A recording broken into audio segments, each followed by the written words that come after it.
Yang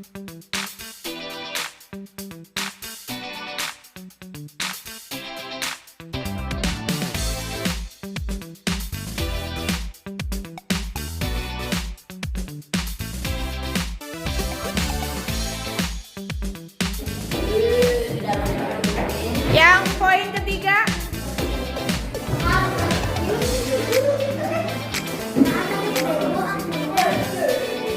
masuk ke keyakinan mana?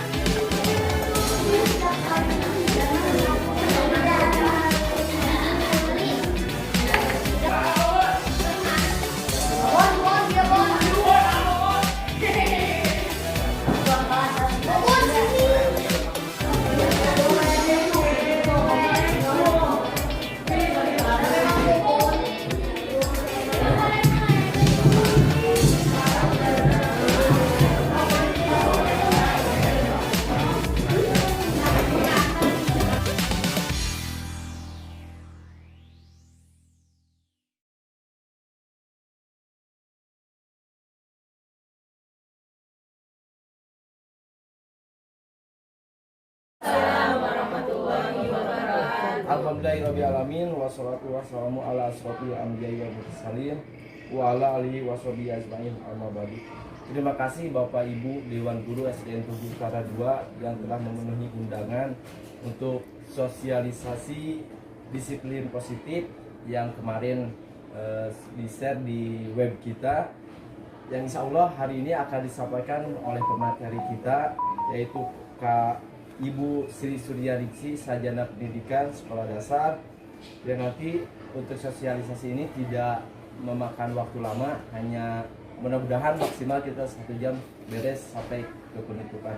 Baik, untuk memanfaatkan waktu, mari kita buka kegiatan sosialisasi hari ini dengan ucapan Bismillahirrahmanirrahim. Selanjutnya, untuk memanfaatkan waktu, saya berikan kepada Kak Ibu Sri Suryaningsih untuk memaparkan sosialisasi disiplin positif. Waktunya dipersilakan. Assalamualaikum warahmatullahi wabarakatuh. Waalaikumsalam warahmatullahi wabarakatuh. Pertama, yang hormat kepada Bapak Kepala Sekolah SDN Tugu Utara 02, yang hormat kepada Dewan Guru SDN Tugu Utara 02 yang selalu mendukung apapun ada yang kegiatan sekolah yang sudah dicadangkan. Sekarang alhamdulillah apapun jadwal sudah terorganisir, kita punya web sendiri, jadi apapun ada jadwal apapun pasti operator akan meng-share. Alhamdulillah saya diberikan jadwal oleh Bapak operator dan sudah meminta izin kepada anak sekolah untuk bersosialisasi, menyampaikan diseminasi kepada Bapak Ibu tentang disiplin positif hasil dari pembelajaran saya modul 1 pada pendidikan guru penggerak. Nah, apa disiplin positif ini? Bisa dibantu di next. Oh ya, tak lupa pada MC yang sudah bersedia membersamai kegiatan tersebut. Ibu-ibu tapi semua sehat ya? Alhamdulillah. Oke, di sini sebelum ke materi saya akan mencoba sebuah permainan, yaitu cobalah buka. Saya minta 2 orang ke depan. Minta ya Bu, Mbak. Ada orang A dan orang B. Kasusnya seperti ini, orang A atau B, boleh ya, boleh A atau boleh B, memegang di genggaman tangannya itu ya, seolah-olah itu benda berharga yang harus dipertahankan. Kemudian orang yang satu lagi, si B, merayu. Nah, di sini merayunya bisa membujuk dulu nih, membujuk nggak bisa, menghardik. Menghardik kan tahu kan, setelah membujuk nggak berhasil, menghardik, terus mengintimidasi, terus memarahi, menggoda, menggelitik, bahkan menawari dengan Anda uang agar si kepalan tangannya ini bisa dibuka. Ada yang bisa mempraktekkan, boleh? Yang satu yang punya tangan A, yang menggenggam benda berharganya, yang satu yang membujuk, pokoknya ngarayu beh eta kabuka gitu, biar terbuka tangannya. Ada yang mau mencoba? Yo, ibu. Boleh mempraktekkan. Yuk. Pada topik. Ada Taufik sama Bu Wiwit. Ada yang Bayu. Ya, mana Kak? Siapa yang berani? Ayo. Ibu. Ibu Dewi yang jadi B-nya. Yuk. Ibu yang A-nya. Ya. Seolah-olah ibu di tangan ibu itu ada benda berharga yang ibu pertahankan. Apa mau dipertahankan atau tidak? Silakan setelah dibujuk. Silakan kepala tangannya. Ada es krim. Oke, Bu Dewi, silakan untuk membujuk. Bu Wiwit, ini buat saya ya Bu Wiwit ya. Aduh nggak bisa Bu Dewi, karena ini kan barang berharga. Aduh, buat saya aja Bu Wiwit ya. Nggak bisa Bu Dewi, ya Allah saya nggak punya lagi, ini cuma tinggal satu-satunya lagi. Bu Wiwit kan baik hati ya, cantik ya, sombong buat saya ya Bu Terima Wiwit ya. kasih Bu Dewi sudah bilang saya cantik, memang saya cantik, tapi saya nggak bisa ngasih. Ah Bu Wiwit kok gitu sih Bu Wiwit? Tapi saya nggak bisa ngasih Bu Dewi. Bu Wiwit harus bisa ngasih. Saya nggak bisa ngasih di barang berharga Bu Dewi. Bu Wiwit yakin gak mau kasih buat saya? Saya yakin karena ini barang sangat berharga. Ayolah Bu Wiwit. Bu Wiwit, ayo. Gak bisa Bu Wiwit, buat saya aja Bu Wiwit. Ayo Bu Dewi, ini barang berharga Bu Dewi. Maaf, ini barang berharga saya. Kan baik hati ya. Kasihan saya Bu Wiwit. Saya nggak bisa Bu Dewi, ini barang berharga. Ayo dong Bu Wiwit. Saya punya gantinya buat Bu Wiwit. Saya mau yang ini ya Bu Wiwit ya. Gantinya berapa Bu Dewi? Karena ini barang yang sangat berapa Bu Dewi? Bu Dewi berapa? Berani ya Bu Dewi berapa? Karena ini sangat berharga bagi saya. Ayolah Bu Wiwit Gak ya. bisa Bu Dewi. Ayo, karena ini barang ini sangat berharga Bu Dewi. Saya tidak bisa mengasihkan kepada kamu. 1 juta, 1 juta. 1 juta. Udah ada tawaran 2 juta. Bu Wiwit. 1 juta? Gak bisa pertama. Gak bisa. Ayo dibantu 2 juta. Ini barang berharga. Ini barang sangat berharga. 2 juta tidak bisa. Masya Allah.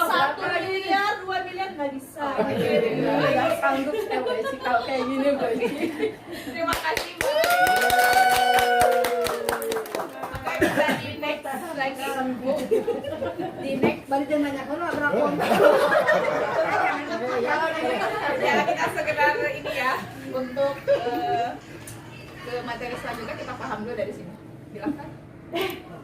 Nah, di sini ada pertanyaan ketika tadi sudah mempraktekkan yaitu 1, apakah ya Anda atau B membuka kepalan tangan Anda? Tadi buka nggak? Tidak. Nah, ini semuanya umum ya. Kalau andaikan Bapak Ibu jadi A atau B atau yang mengepalkan tangan, apakah akan membuka? Mengapa alasannya kenapa tidak mau membuka? Karena terlalu berharga.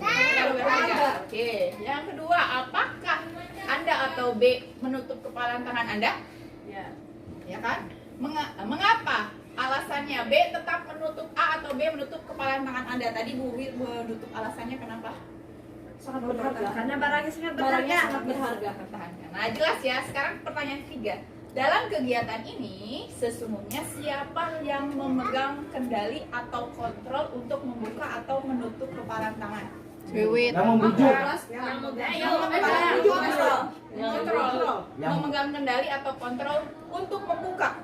Yang membujuk. Tapi yang menutupnya? Bu Wiwit. Berarti siapanya berarti? Bu Wiwit. Bu. Apanya Ibu? Diri sendiri kan? Iya. Jelas ya. Jadi sesuatu itu yang dipegang kendali dan kontrol itu yaitu dimiliki oleh diri Sendiri. Nah, tadi memang tadi Bu Wiwit, Bu Dewi sendiri, Bu ini yang membujuk, yang ini mempertahankan mengontrolnya. Nah, ini pun akan berhubungan dengan disiplin positif. Disiplin positif ini kita paksakan apa harus berada dalam diri mereka atau siswa kita sendiri. Next Bu. Nah, di sini ada dipaksa dulu, nanti terbiasa. Suka seperti ini kan ya? Dipaksa dulu, nanti terbiasa. Nah, pernahkah Bapak Ibu waktu kecil dipaksa untuk melakukan suatu kegiatan? Tidak. Sering. Nah, apa yang dirasakan ketika itu? Tertekan. Kurang enak. Ya, nggak Tertekan. Paksa enak. tidak nyaman, ya betul. Pernahkah Bapak Ibu memaksa anak atau murid? Pernah. Mungkin tadi kita kembali ke pertanyaan Bapak. Ayo, waktu kecil kalau dipaksa merasa tidak nyaman, tidak enak. Nah, begitupun sama murid kalau kita paksakan, ya mereka juga tidak nyaman, malah merasa terpaksa. Terpaksanya karena dia melakukan sesuatu karena dipaksa, ketakutan misalkan. Oke, next Bu. Oke, di sini nih ada efek jangka panjang memaksa. Ternyata kalau memaksa itu bertolak belakang dengan perilaku disiplin yang kita harapkan. Pantes dipaksakan. Ya. Satu di sini ada perilaku memaksa. Perilaku akan dilakukan jika ada paksaan, betul nggak? Betul lah, misalkan anak suruh apa gitu kita paksa, bukan karena keinginannya, bukan dalam tumbuh dalam dirinya, mereka akan merasa terpaksa. Kemudian akan hilang ketertarikan, bahkan akan muncul antipati, berarti anti. Misalkan anak yang tidak suka musik di kelas, kita paksa untuk bermain musik, mereka akan melakukan tapi bukan dengan hati, malah nanti efeknya dia tidak anti, jadi nggak mau musik seperti itu. Atau yang tidak suka apa ya, menggambar seperti itu, kita paksakan, oh guru tugasnya menggambar semua, ada yang nggak bisa makan ya, jadi terpaksa. Kemudian yang ketiga, kemerdekaan berekspresi dan potensi anak menjadi terbatas. Nanti di sini hubungannya nanti dengan pembelajaran berdiferensiasi, jadi menggali motivasi atau minat anak sendiri. Next Pak Jai. Pak Sidik. Oke, di sini. Nah, dalam budaya kita, kata disiplin itu dimaknai menjadi sesuatu yang dilakukan seseorang kepada orang lain untuk mendapatkan kepatuhan. Jadi intinya benar nggak Ibu merasa kalau disiplin itu biar anak patuh sama kita? Tuh kan? Ya. Biar patuh. Nah, kita cenderung menghubungkan kata disiplin dengan ketidaknyamanan. Karena tadi dipaksa. Efeknya emang cuma sebentar, tapi ketika mereka tidak ada kita, ya mereka tidak akan disiplin kembali, bebas. Nah di sini ada dua pakar, yaitu menurut KHD, yaitu Ki Hajar Dewantara, yaitu Bapak Pendidikan kita, dan Dayan Gozen. Di sini pakar-pakar tentang filosofi pendidikan. Di sini kata KHD, disiplin yang kuat adalah syarat utama untuk mencapai kemerdekaan. Berhubungan dengan merdeka belajar, berhubungan dengan anak-anak. Kemudian apa sih yang syarat utama, yaitu memiliki disiplin diri yang timbul dari dirinya atau motivasi internalnya. Jadi kemauan dia dari dirinya, bukan motivasi eksternalnya, bukan karena guru. Menurut KHD, disiplinnya bagus itu syarat utama. Terus menurut Dayan Gozen, disiplin diri dapat membuat, mohon maaf Pak, ketutup Pak, membuat seseorang menggali potensinya menuju suatu tujuan yang dihargai dan bermakna. Jadi ketika dia memiliki disiplin diri muncul, dia akan melakukan apa ya, menggali potensinya yang mereka miliki sehingga menjadi bekal untuk mereka. Next Pak.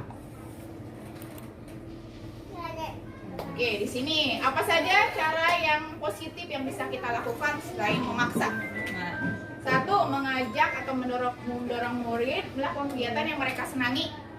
Kan di kelas, happy-happy, kita gunakan metode pembelajaran yang mereka senangi, boleh sebagai permainan, tidak membosankan. Kemudian membantu murid untuk menemukan inspirasinya. Jadi kita harus menemukan, mungkin dengan cara apa? Diagnostik awal dulu ketika akan melakukan pembelajaran di awal semester. Apa sih bakat mereka? Apa sih keinginan mereka? Apa sih pembelajaran yang mereka sukai? Metode apa sih yang tepat untuk mereka? Jadi kita harus melakukan diagnostik awal dulu. Kemudian membuka ruang dialog dengan murid. Jadi sharing apa ya? Kalau curhat kali ya. Kita tampung sharing mereka. Apa sih keinginan mereka? Jadi jangan kaku kita terhadap anak. Boleh kita sebagai teman dengan anak, tapi ada hal-hal yang tak perlu juga.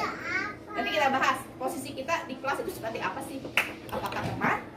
Apakah sebagai penghukum? Apa seperti apa? Silakan Pak. Oke, di sini.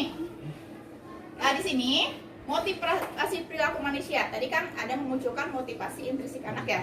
Di sini si Dayan Gozen kembali menyatakan 3 motivasi perilaku manusia. 1, motivasi mereka untuk melakukan suatu kegiatan. 1, menghindari ketidaknyamanan atau hukuman.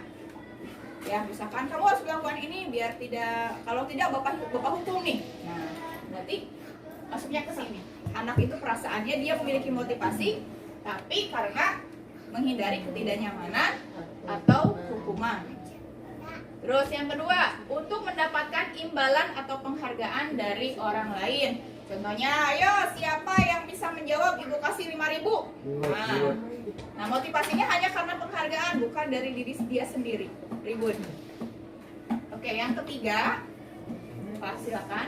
Yang ketiga motivasinya, nah ini timbulnya karena untuk menjadi orang, mereka ingin motivasinya karena dia ingin menjadi lebih baik, menghargai diri sendiri, dan mereka mempunyai nilai-nilai kepercayaan pada dirinya bahwa saya melakukan itu emang kewajiban saya.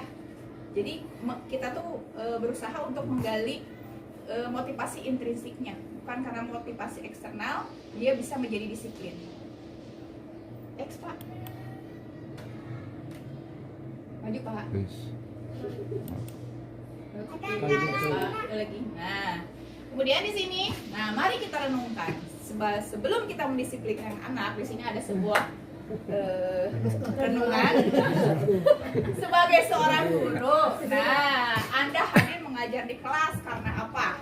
Tepat waktunya. Apakah karena takut akan atasan? Nah, apakah takut akan absen? Apalagi sekarang kita udah absennya TOP ya. Nah, motivasinya apa nih Ibu? Apakah punya udah masuk ke motivasi intrinsik Ibu di situ? Iya. Karena kan dia sebagai sudah jadi Tanggung jawab sebagai seorang guru. Ya, kita menjadi guru itu pilihan kita.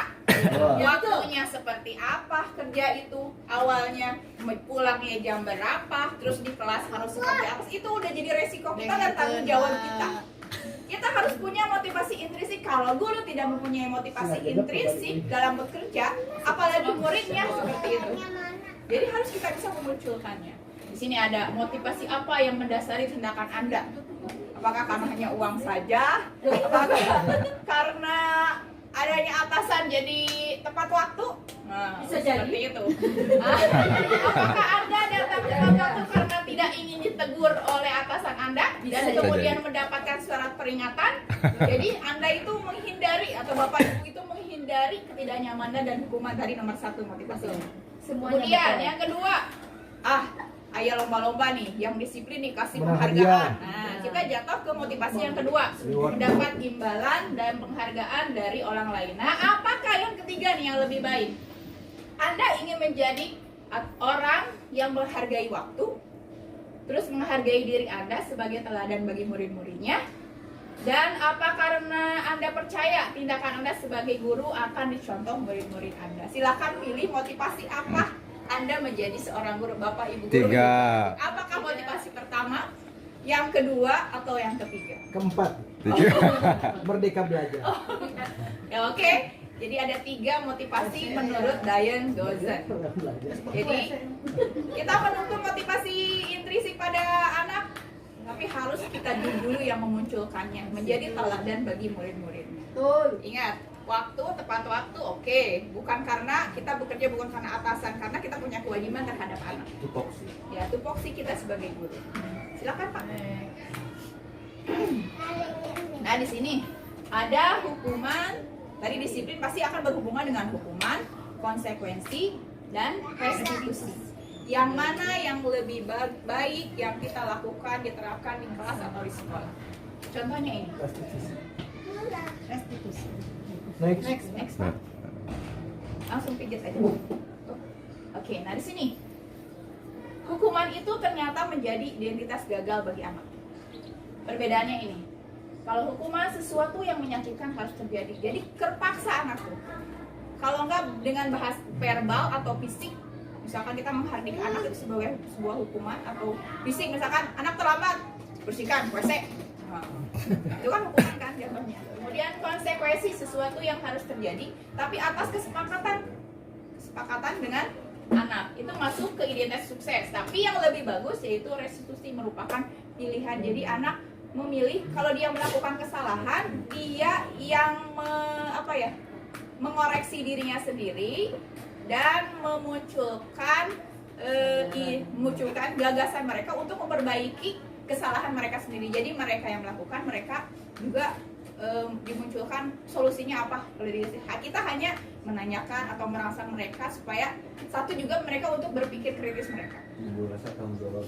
Terus ini coba lagi, kalau hukuman tidak nyaman untuk murid, anak untuk jangka waktu panjang. Kemudian kalau yang konsekuensi jangka pendek. Kalau yang restitusi malah menguatkan anak, jadi timbul motivasi intrinsik tersebut. Kemudian di sini kalau hukuman korban mendapatkan keadilan.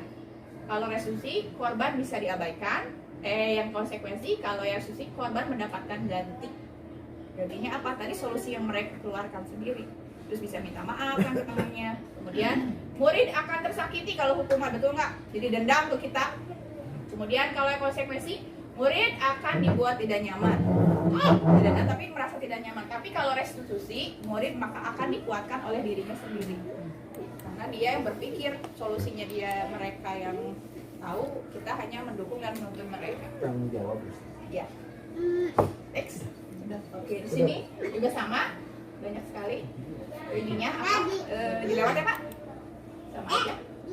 Kemudian di sini pemberian hadiah dalam kedisiplinan di kelas. Pernah melakukan? Saya juga pernah melakukannya. Ternyata ada dampak-dampak tertentu kalau kita salah memberikan penghargaan kepada anak. Bisa saja anak mendapatkan penghargaan, melakukan sesuatu karena penghargaan tadi kan, yang motivasi yang kedua menurut Dai Gozo. Next Pak. Nah di sini penghargaan, ada penghargaan itu ada beberapa macam. Ada penghargaan yang tidak efektif, ada penghargaan yang merusak hubungan. Jadi misalkan anak kita dikasih hadiah, temannya enggak, jadi iri di luar entah bagaimana nantinya. Nah, jadi merusak hubungan mereka. Terus penghargaan mengurangi ketepatan, bagus nggak sih? Terus kalau mereka dikasih, kalau mereka tidak dikasih, adanya iming-iming, apakah mereka akan melakukan seperti itu? Contohnya kan kalau gini nih, ayo yang sudah boleh istirahat. Nah, anak pasti kan cepat-cepatan. Itu motivasinya intrinsik apa? Eksternal. Eksternal, karena mendapat penghargaan cepat-cepat istirahat. Kemudian penghargaan menurunkan kualitas, bisa saja menurunkan kualitas. Kemudian penghargaan mematikan kreativitas. Terus penghargaan itu bisa menghukum. Dan ini yang terakhir, yang paling bagus adalah penghargaan yang ada pada motivasi dari dalam diri mereka. Contohnya ketika mereka kelas 1 biasanya, terus anak itu tidak pantang menyerah untuk misalkan berlatih membaca. Terus ketika dia udah membaca, mereka tersenyum terbinar-binar. Nah itulah yang diinginkan, itu motivasi intrinsiknya, bukan karena eksternal. Oke, di sini nah tadi restitusi tadi kan ada hukuman, konsekuensi. Kalau hukuman itu secara langsung terus terpaksa anak kemudian bisa verbal fisik. Kalau konsekuensi ada kesepakatan. Kalau restitusi, Pak silakan dibuka. Nah di sini restitusi, tadi kata saya proses menciptakan kondisi bagi murid untuk memperbaiki kesalahan mereka. Jadi anak yang salah, mereka yang harus cari solusinya. Guru hanya berangsang dengan pertanyaan-pertanyaan agar mereka berpikir kritis akan masalah mereka dan bisa memecahkan masalah mereka itu sendiri. Sehingga mereka bisa kembali pada kelompok mereka dengan karakter yang lebih kuat. Oke, next Pak. Nah, di sini ciri-ciri restitusi yang membedakan dengan program disiplin lainnya. Bukan karena hukuman, bukan karena penghargaan, ya. Ini ciri satu, restitusi bukan untuk menebus kesalahan, namun untuk belajar dari kesalahan. Pastikan setiap manusia bersalah, mempunyai salah. Nah, kita gali kesalahan mereka, kita ambil pengalaman dan pembelajaran kesalahan mereka, kemudian mereka mencari solusinya. Itu lebih meresap sih, karena saya udah praktekkan di kelas. Kemudian restitusi memperbaiki hubungan. Tadi kan kalau penghargaan malah akan menimbulkan hubungannya rusak, karena kan tadi rasa iri. Kemudian restitusi adalah tawaran bukan paksaan. Tawaran bukan paksaan. Kemudian restitusi menuntun untuk melihat ke dalam dirinya. Misalkan dia telat ke sekolah, dia renungkan, oh saya telat karena ini, berarti saya harus bagaimana, misalkan tidurnya tidak terlalu malam, memasang alarm misalkan. Terus kalau alarm tidak mempan, kita minta bantuan ayah dan ibu sehingga kita tepat datang ke sekolah. Kemudian restitusi mencari kebutuhan dasar yang mendasari tindakan. Yang terakhir, restitusi fokus pada karakter bukan tindakan. Jadi menggali karakter anak bukan tindakan untuk menghukum. Nah, di sini sebelum berbicara restitusi, agar mereka mencari solusi, akan ada keyakinan diri ya, harus ada menanamkan nilai-nilai. Harus kita buat keyakinan kelas. Keyakinan di kelas. Untuk apa? Nah, keyakinan kelas ini bisa kita ambil dari profil pelajar Pancasila atau keyakinan-keyakinan yang mereka sepakati, siswa-siswa sepakati. Di sini keyakinan kelas merupakan suatu yang dapat diterapkan di lingkungan kelas, dan pembuatan keyakinan kelas melibatkan semua warga kelas melalui kegiatan curah pendapat dengan memunculkan nilai-nilai kebajikan. Tadi nilai-nilai kebajikannya boleh dalam menggunakan profil Pancasila ada berapa nih?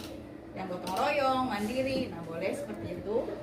Kemudian, nah ini pembentukan keyakinan kelas. Satu, keyakinan kelas bersifat lebih abstrak daripada peraturan yang lebih rinci dan konkret. Jadi abstrak, jadi hanya keyakinan yang ada dalam diri mereka. Kan kalau peraturan terpampang ya. Nah, kemudian keyakinan kelas berupa pernyataan-pernyataan universal. Kemudian pernyataan keyakinan kelas senantiasa dibuat dalam bentuk positif. Misalkan kalau biasanya begini kan, peraturan atau tata tertib tidak membuang sampah sembarangan. Nah, dalam keyakinan kelas itu tidak boleh kata-kata yang negatif, harus positif semua. Tidak boleh ada kata tidak atau jangan. Jangan membuang sampah sembarangan. Tapi harus kata-katanya yang positif. Buanglah sampah sempatnya. Oke. Keyakinan kelas hendaknya tidak terlalu banyak. Biar apa? Anak itu meyakini dan mengingatnya.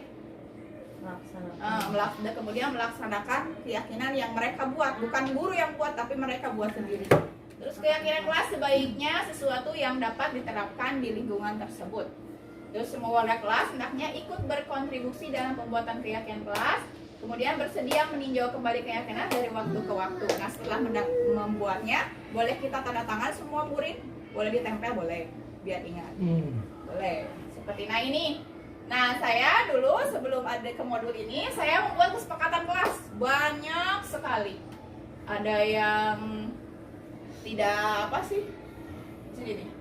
tidak membuang sampah sembarangan, tidak membuli teman, kata tidak aja, karena saya kan belum tahu ya bahwa keyakinan kelas itu harus menggunakan kata-kata yang positif. Ini banyak sekali. Nah, saya rangkum dari kebanyakan itu, saya rangkum menjadi 2 biar anak ingat. Yaitu 1, kelas 6B berkomitmen dan bertanggung jawab. Contohnya tidak mengerjakan PR, konsekuensinya apa? Berarti kalau tidak mengerjakan PR hubungannya ke tanggung jawab. Terus di saya kan ada anak ABK, kalau yang piket mengantarkan ke kamar mandi, berarti komitmen mereka kan, berarti berkomitmen. Jadi saya rangkum kembali.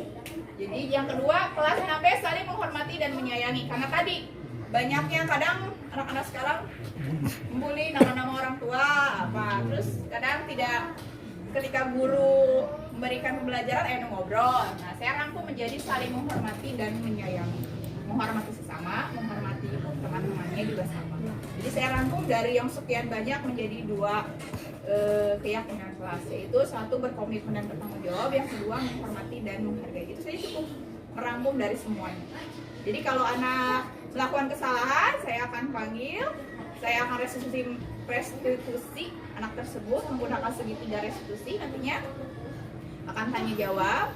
Terus kita akan kembali mengingatkan apa keyakinan yang telah kamu buat. Kalian yang mungkin buat ibu, nanti mereka akan sadar sendiri. Contohnya kemarin ada anak yang ngerasa amarahnya kesenggol temannya, padahal temannya tidak sengaja.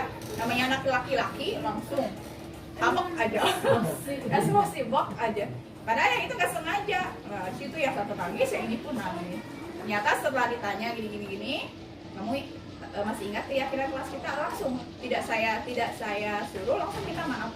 Yang itu pun sama memaafkan. Itulah artinya keyakinan kelas yang sangat berguna bagi kita. Jadi memunculkan motivasi intrinsik untuk mereka belajar disiplin, bukan karena kita, bukan karena ini panggil seorang tua nak, tolong bersihkan WC, tidak seperti itu kan. Anak hanya takut akan hukuman saja. Tapi kalau intrinsik anak-anak benar, oh iya mengingat begini, jadi anak-anak langsung melakukan atau melakukan atau mencari solusi dari kesalahan mereka.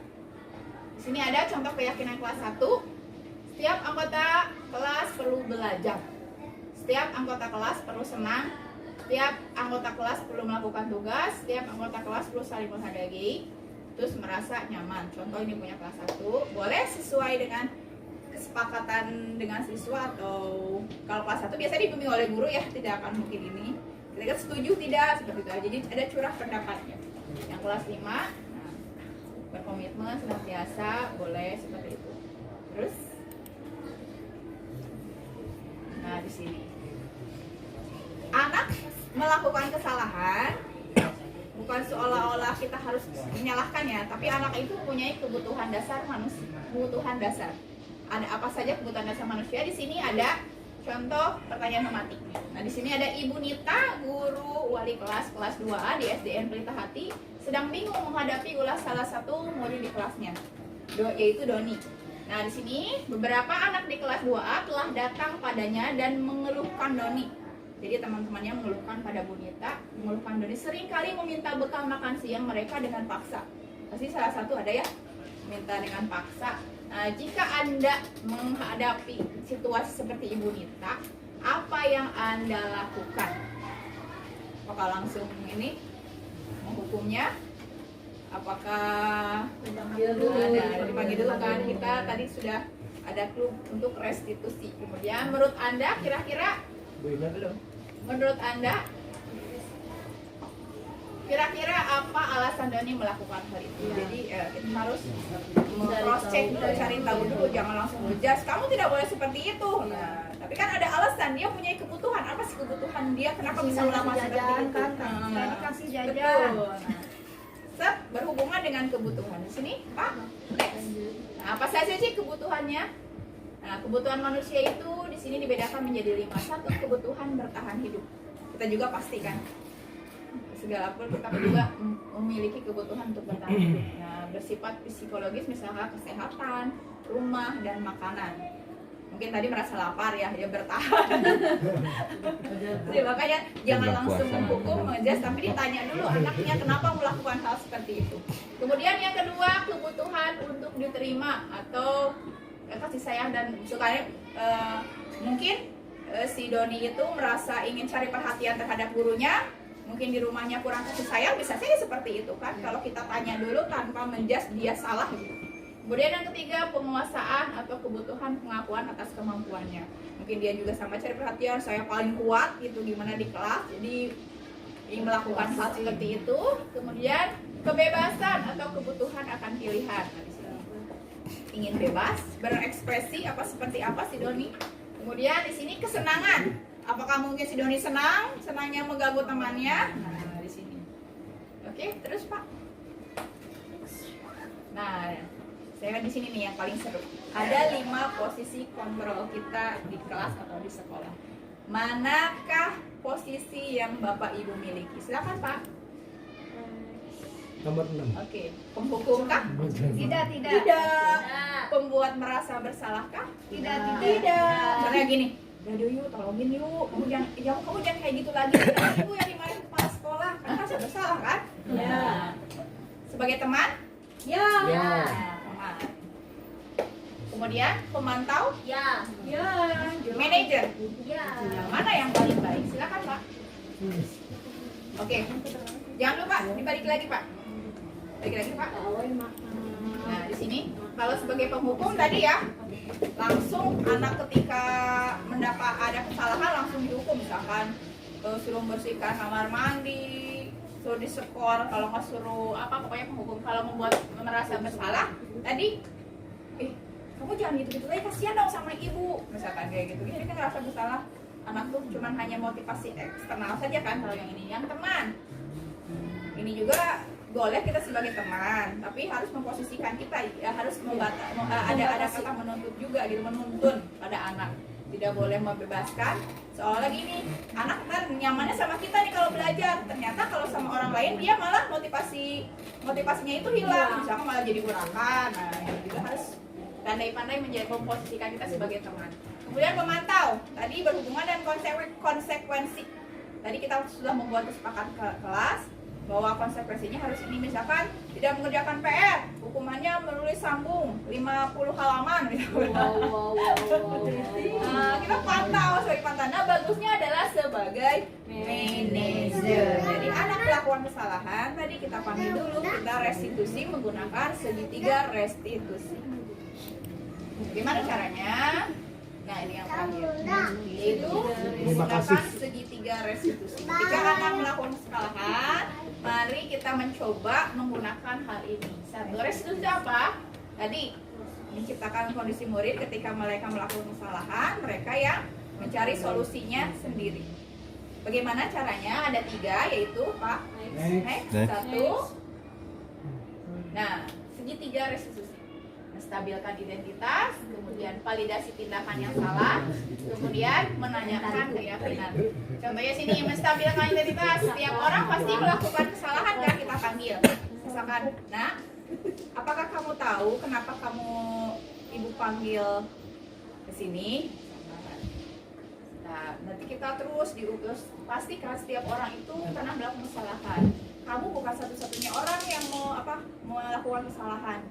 Kita stabilkan identitas mereka. Kemudian divalidasi dengan tindakan salah. Kita tanya kesalahannya apa.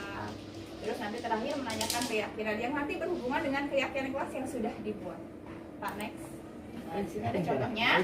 Menstabilkan identitas. Bagian dari dasarnya dari segitiga ini bertujuan untuk mengubah identitas anak dari yang gagal. Mereka gagal pasti kan kalau merasa bersalah ketika guru memanggil langsung takut namanya. Nah, kita menghilangkan hal itu pada anak. Gagal karena melakukan kesalahan menjadi orang yang sukses dengan cara mengatakan kalimat seperti ini. Contohnya, berbuat salah itu tidak apa-apa, nak. Tidak ada manusia yang sempurna, nak. Bahasa bijak, betul. Ibu pun pernah melakukan kesalahan. Terus kami pasti bisa menyelesaikan, kamu pasti atau kita pasti bisa menyelesaikan masalah ini. Jadi kita stabilkan dulu identitasnya, jangan sampai anak merasa bersalah, malah jadi merasa tertekan gitu ketika kita panggil. Kemudian, nah di sini yang kedua yaitu validasi tindakan salah. Setiap tindakan dilakukan dengan sesuatu tujuan, yaitu memenuhi kebutuhan dasar. Kita tanya tadi kebutuhan dasar mereka tuh, apakah karena mungkin nanti jawabannya senang, jawabannya tadi karena dia lapar apa. Jadi kita tanya kebutuhan dasar mereka. Mereka kenapa berbuat seperti itu. Contohnya, kamu pasti punya alasan mengapa kamu melakukan hal itu. Berarti kita cross check validasi kesalahan. Kamu patut bangga pada dirimu sendiri karena kamu telah melindungi sesuatu yang penting bagimu. Tapi, nah nanti gitu ada validasi ininya, kebutuhan dasar. Kemudian yang ketiga yaitu yang terakhir menanyakan keyakinan. Dari sini pertanyaan-pertanyaan di bawah ini dapat menghubungkan keyakinan anak dengan keyakinan kelas. Jadi setelah kita ini identitasnya, kemudian validasi kesalahannya, kemudian kita tanyakan keyakinan kelas. Setelah mereka mengaku karena misalkan lapar, terus masih ingatkah keyakinan kelas yang kita buat?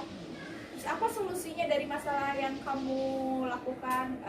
Bisa nggak kamu mencari solusinya dari kesalahan yang kamu lakukan? Jadi anak yang mencari solusi itu sendiri. Apakah nilai-nilai umum yang kita sepakati? Terus apa bayanganmu tentang kelas yang ideal? Jadi kita itu kan. Kamu mau menjadi orang yang seperti apa? Terus apa keyakinan kelas kita? Mungkin kita bisa lebih sederhana ini ya, menanyakannya apa keyakinan kelas kita. Jadi anak, terus nanti mereka sudah menjawab dengan keyakinan kelas yang telah disepakati, kita gali solusi yang mereka buat. Nah, itu saja dari saya. Sosialisasi tentang disiplin positif. Mohon maaf bila ada kesalahan atau kata-kata yang kurang dimengerti atau ada hal-hal yang tidak enak di hati. Terima kasih atas kerjasamanya. Wabillahi taufiq wal hidayah. Wassalamualaikum warahmatullahi wabarakatuh. Waalaikumsalam. Terima kasih kami ucapkan terima kasih kepada ini lagi aja nanti disambung. Subianingsih atas paparan perihal Ini lagi Pak, nyalain lagi. kegiatan Situ. Menyalakan. Oh, ya. Mati. Silakan Pak, memberak. Sebentar, Bu. Berikan lagi ke MC. Ya, baik. Terima kasih atas paparan dan pencerahan dari Ibu perihal sosialisasi disiplin positif. Baik, di sini kita ada waktu 15 menit, ada forum tanya jawab biar mungkin ada kerancuan atau yang kurang dimengerti dari Bapak Ibu, termasuk saya nanti ada bertanya. Mungkin silakan Bapak Ibu ada yang ditanyakan dari yang tadi di display yang telah dijelaskan Ibu. Tambahannya saya Oke, boleh. boleh. Ada sharing, kita sharing aja ya. Karena saya bukan di posisi untuk menggurui. Assalamualaikum warahmatullahi wabarakatuh. Waalaikumsalam. Keterkaitan materi ini dengan intensitas kita dan siswa. Jadi saya juga ada amanat kebetulan karena kita sudah punya website dan masih bilang kita website kita sudah nyampe ke Dewan Pendidikan Kabupaten Bogor. Karena dia akan soal sini nanti kalau kita sudah deal dengan absen siswa, Bu. Jadi ada konsul di sini. Jadi gini, masalah absen, tolong absen itu betul-betul di sekolah karena ini saya dikasih share-nya Pak Jajang ya. Jadi yang absen di luar itu ketahuan gitu ya. Di rumah ada si A, si B, T ada gitu. Ini di imah Pak Guna siap di imah gitu. Jadi memang keterkaitan dengan kedisiplinan ya wayahna lah absen di sekolah balik di sekolah gitu.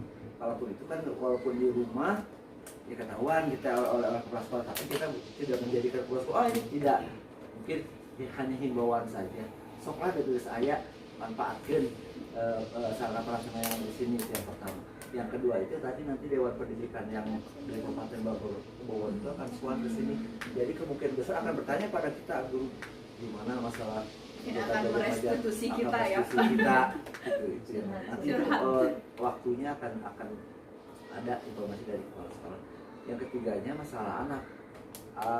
Anak yang bermain permainan yang seperti kita kan sering anak main kartu, main apa, sita kurang, bawa ke kantor yang mau dibikin ke anak-anak. Bukan sekolah kita aja ya, dibikin di bawah guru gitu. Nah itu tuh ternyata kalau anak sedang bermain itu diusahakan diarahkan dia jangan di sini, biar aja dia bermain. Mana lato ya oke lah di sekolah diarahkan boleh daripada main HP. Jadi kita arahkan saja. Jadi jangan langsung diambil. Kalau saya pribadi saya kadang-kadang diulang sekolah kantor, sifat di kantor, selalu gitu ayah di mana gitu ya. Ada yang ngambil. Jadi anak kalau main kartu kan dia ada kesenangan anak gitu. Biar anak berkembang permainan gitu. Jadi arahkannya tong halangan jalan seperti itu. Itu aja mungkin Bu. Terima kasih. Assalamualaikum warahmatullahi wabarakatuh. Luar biasa ya Pak, sekolah punya website terintegrasi pada mengontrol kedisiplinan kita juga dari absen, terus kepatuhan kita, terus kita motivasi apa setelah adanya apa peraturan tersebut, apakah motivasinya eksternal tadi yang dua, yang gitu apakah yang ketiga sesuai dengan nilai-nilai yang kita yakini, yang kita yang munculkan dalam diri kita sendiri, karena kita sudah terjun menjadi guru, menjadi pekerja ya wayahna seperti apa yang harus kita lakukan, harus kita bertanggung jawab seperti itu. Terus tadi berhubungan dengan kartu, betul. Sebenarnya anak itu tadi kata Ki Hajar Dewantara pendidikan yang merdeka, apa yang dikatakan oleh Mas Nadib juga, merdeka belajar.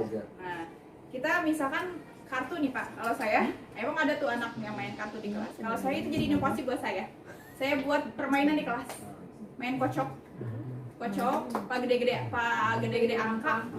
Yang gede angkanya jadi pemenangnya, yang tidak gede menjawab pertanyaan yang saya buat seperti itu. Jadi anak-anak terus main apa kebanyakan tuh? Aqua yang begitu.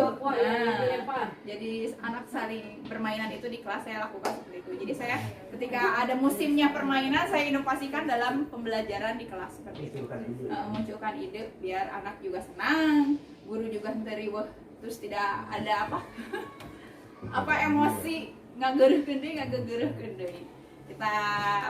Kita refleksi apa sih yang bisa kita munculkan dari permainan anak-anak yang mereka senangi. Tadi kan harus menimbulkan kesenangan pada anak, karena kita sebagai pendidik hanya menuntun mereka. Ketika mereka melakukan kesalahan, mari kita tarik anak tersebut. Tadi kita restitusi seperti itu, bukan menjas ya, untuk menghukum, tapi kita restitusi untuk menarik mereka seperti itu. Sama terakhir saya lupa tuh sampah tuh kadang-kadang kita kan ambil sampah tahu ternyata dari kita sendiri gitu, kalau melihat sampah ya kita ambil. Oke, jadi Orang contoh. tua dan anak bisa melihat memberikan contoh Ya. dan harus ada cerewet cina kamu gak Siap. Terima kasih Bapak masukannya. Terima kasih Bapak atas tambahan dan masukannya dan terjawab juga.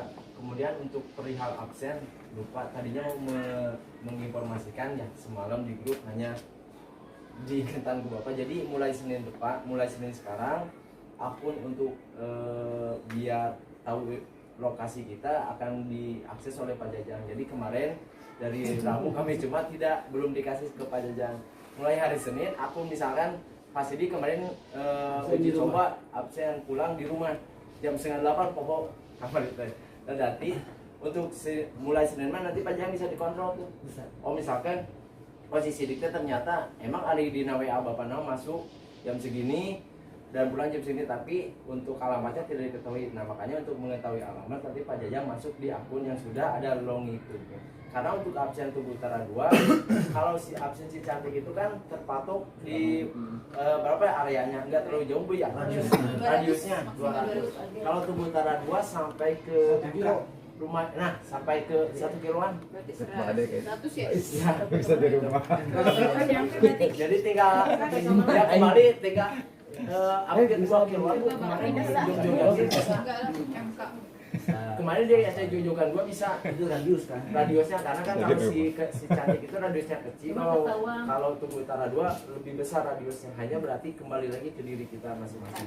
Terus tambahan seperti contoh Bu, bukan ini mengangkat Bu Ina ya. Contoh kan Bu Ina absen. Jadi Bu Ina di situ ada absen di rumah karena ada Di historinya cantik kan keterangan. di story-nya ada keterangannya. Sesuai arahan Pak Sidik Pak, Sesuai saya arahan Pak jadi Sidik. mengikuti. Betul. Tergantung diri sendiri juga tetap Pak Sidik. Bu, Sidik mau Cuma bertanya, Bu? sekali-kali kalau Iya, kita sharing aja ya. Ya. Kalau teman-teman juga bisa Apa story-nya di sini. Kalimat jitu untuk apa ya? Untuk mendisiplinkan anak. Itu aja. oh, kalimat itu. Iya. Oh. Mungkin bagi saya untuk mendisiplinkan anak kembali lagi kepada diri kita sendiri dulu deh. Nah, kalau kita memberikan contoh teladan dengan baik kepada anak juga akan menilai ya, karena kan guru itu yang digugu dan ditiru pasti akan kembali lagi kepada diri kita sendiri. Misalkan contoh apa? Kalimat itu untuk Iya. mendisiplinkan anak. Nah itu. Hese, Jadi jangan menjas tapi merestitusi anak tersebut. Ketika mereka melakukan kesalahan, ayo kita panggil dulu. Dengan tadi validasi tindakan yang salahnya, terus menggali lagi pihak-pihak kelasnya. Seperti itu. Terus kalau misalnya yang lebih gitu itu kita menjadi teladan bagi anak. Ya, Jadi ada bapak ke anak. seperti itu. Mungkin itu ada yang lain tambahan atau sharing Anaknya hese pisan. anaknya? Susah. Susah banget. Justru kita kembali lagi pada diri kita juga. Kita kan punya kekuatan doa nih. Doa insya Allah. Kalau kita berusaha berdoa, misalkan kita bertindak sudah bisa, tapi kita kan punya yang maha kuasa. Kita berdoa aja sama Tuhan, semoga anak tersebut bisa berubah hatinya. Karena Tuhan itu atau Allah yang membalik-balikan hati seseorang seperti itu. Itu. Terima kasih Bu Haji, terjawab ya. Jadi kesimpulannya ya pertanyaan sedikit kembalikan ke diri. Ya. Berarti kan tadi Pak Ajak bilang harus menjadi contoh. Mungkin Bapak Ibu ada yang mau ditanyakan sebelum Bu silakan Pak Anwar. Assalamualaikum warahmatullahi wabarakatuh. Waalaikumsalam. Mas jangan mengeluarkan hadis, saya nggak bisa. Nah, kalau saya pribadi hanya mengungkapkan suatu unek-unek lah gitu ya. Anak-anak. Yang terjadi di sini selama awal di sini kurang lebih dan yang terjadi gitu. Mohon maaf dan kepada semua guru-guru terutama yang eskul ya. Tolong kerjasama untuk membawa eskul gitu kan. Jangan sampai gimana ya, capek sendiri gitu maksudnya. Jadi tolong diarahkan anak-anaknya juga, jangan sampai yang megang eskul itu capek gitu. Itu yang dirasakan saat ini. Jadi mohon maaf kepada guru-guru, tolong dibantu, disupport ketika anak lomba gitu kan. Karena kata Pak Jajang mah kalau nggak ada action susah itu anak. Akademiknya bisa diukur dengan apapun juga. Tapi kalau untuk kemampuan anak di luar harus ditonjolkan. Jadi punten kasadayana, mohon maaf sebut tadi, tolong didukung segala hal apapun terkait tentang eskul supaya apa? Kata kita mah bakatnya menonjol gitu. Kan sekarang IKM nih, kita nggak terpatok dengan matematika, fisika, kimia dan sebagainya kan. Bahkan ada anak yang nggak bisa musik sama sekali tapi dia bisa puisi. Ya kan, ada juga contoh di kelas 6B ya, PAI ya, dia tuh nggak bisa baca Quran tapi dia aktif di kelas gitu. Mas kayak gimana? Nah itu sebagian besar yang dilihat, oh ternyata peran guru-guru untuk eskul sangat besar sekali ya. Terus mohon maaf juga eskul belum jalan sampai sekarang. Satu karena fokus ke pramuka gitu kan, yang kedua fokus ke PAI juga gitu. Mohon juga bantuan bilihnya ada di kelas yang PAI-nya bagus, tolong dikasih tahu. Jangan sampai awalnya nyari sendiri sama Bu Emma. Karena sulit sekali Bu Emma ya kalau nyari sendiri. Siapa tahu ibu mah sama bapak tahu gitu, oh anak itu ya pintar dalam mentekinya atau ngajinya. Jadi kita nggak bisa terlalu seperti itu. Terima kasih. Sama-sama Pak Anwar, boleh tanggapi Bu Cici? Pak Awai menjawab pertanyaan Pak Awai. Jadi sebenarnya kita hasil rapat di bawah itu kan sudah jelas ya. Jadi kita masing-masing sudah punya bagian masing-masing di SU masing-masing. Silat Pak Awai ya silat, saya Solo ya Solo. Jadi masing-masing sudah punya bagian masing. Kecuali nanti mungkin pas panitia saling membantu lah. Ya. Tapi untuk tiap anak yang memang sudah kita inventaris, itu tanggung jawab kita masing-masing. Ya. Bagian PAI itu siapa nih? Nah itu tugasnya merekrut anak gitu kan. Saya bagian Solo, contoh saya koordinasi dengan guru-guru yang lain. Guru, ini anak bagus nih, si ini bagus gitu. Pak ini mah buat ini. Jadi kita seleksi juga. Intinya komunikasi. Jadi komunikasi Ya, dengan gitu guru ya. yang lain gitu. Terima kasih Pak. Bertanya, Jadi tak punya rasa tanggung jawab masing-masing kita gaji. Terus Terima kasih. alasannya yang kedua nih, apa awal itu? Contoh misalnya permukaan anak-anak. Anak-anak itu ada perbedaan dilatih misalnya, dilatih sama perempuan, anak perempuan dilatih sama perempuan dengan sama laki-laki, dia semangat, lebih semangat dengan guru laki-laki. Saya memberi contoh, dikira anak teh meureun saya mah teh bisa nanaon meureun gitu, dan nggak diturut dikasih contoh ge. Tapi sama Pak Awai dia semangat itu, makanya saya nota salut deh ke Pak Awai, wayana we capek oge. Saya bisa nongkrongan aja gitu. Soalnya dikasih contoh kayak kemarin. Ibu sama Pak Awai. Iya Pak Ki sama ibu Cek Pak Awai ge. tapi semangat kene sama Awai. itu. Mungkin tadi Jadi intinya tadi makanya kalau capek mah gitu Iya, ya. Nah bukannya kita ini, memang Pak Awai cuma kalau mungkin lebih dari saya ya. Terus ke anaknya juga jadi membawa semangat. Gitu Oke, aja. mungkin intinya tadi komunikasi juga ya Komunikasi. antara ibu, komunikasi antara ibu dan Pak Awai. Terus Pak Awai juga menyampaikan kepada semua guru itu sama saja. Ya. Masih banyak kurangnya, masih dalam tahap belajar. Terima kasih.